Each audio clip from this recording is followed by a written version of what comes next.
break this down for us. On the one hand, analysts were expecting something different. You have this accounting change leading into the current quarter. And then on the other hand, perhaps their expectations for Q4 way in the future were also off. Where did this disconnect happen?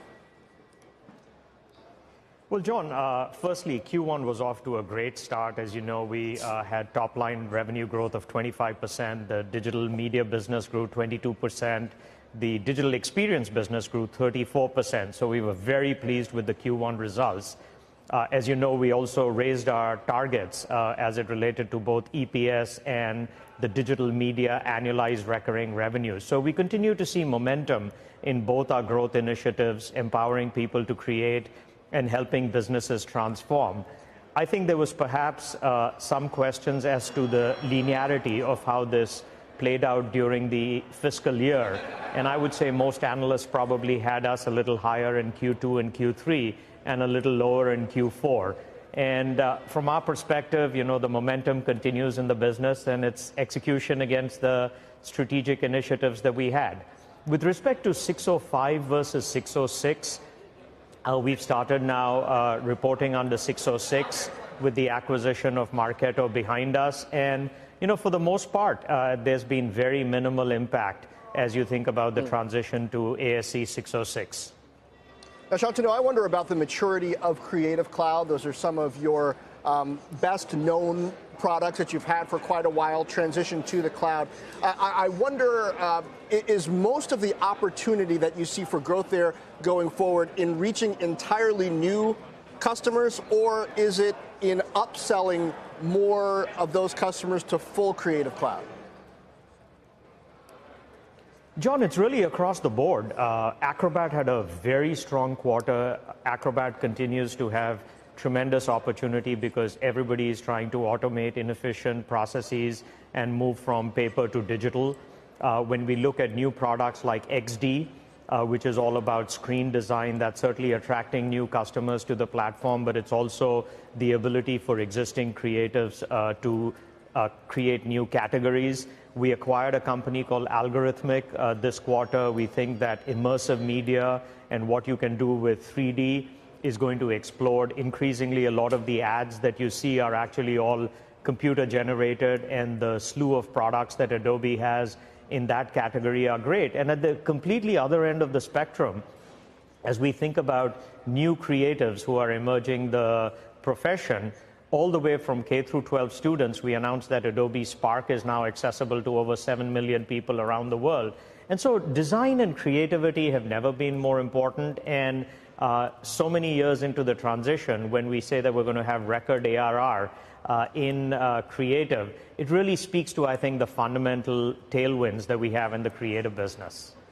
Are you really intent on capturing more of a mass market audience now? I mean, you talked about the elementary and high school students. You've got this new PDF like a boss campaign that's running. You're involved with PGA tournament sponsorships and things like that. How are you now focusing on a broader audience in terms of growth for your company? I think, Contessa, what we've always done is we've targeted the absolute high-end professionals, but the halo effect of creativity has always extended. There are certain categories that are far more relevant for a mass market than others. Imaging is certainly one. All of us are exposed to the joys of digital photography. So a product like Lightroom, which everybody uses to organize their pictures across all different devices, we said that Lightroom Mobile grew 400% year over year. So that's clearly a mass market product. When you think about Acrobat and PDF, and with Adobe Scan, the ability for people to take any paper document, scan it, do OCR, and complete the workflow. So, you know, while creativity has been, you know, the mandate of a few people, I think the extension of that to the mass market is really fueling our business.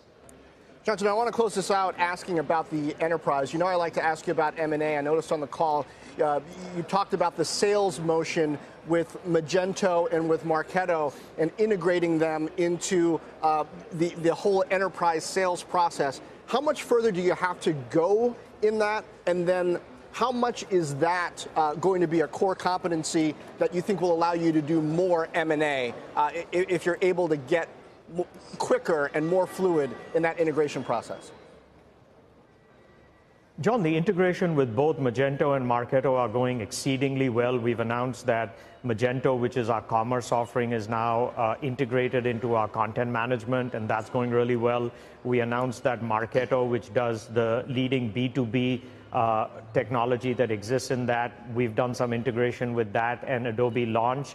And so when we think about what's happening, every single enterprise in the world wants to engage digitally with their customers.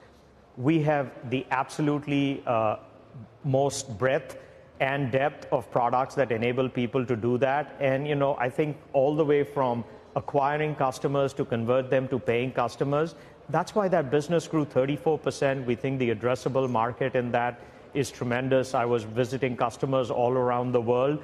Digital transformation is top of mind. Digital engagement with consumers is top of mind. And Adobe is in the square spot of absolutely that revolution that's happening.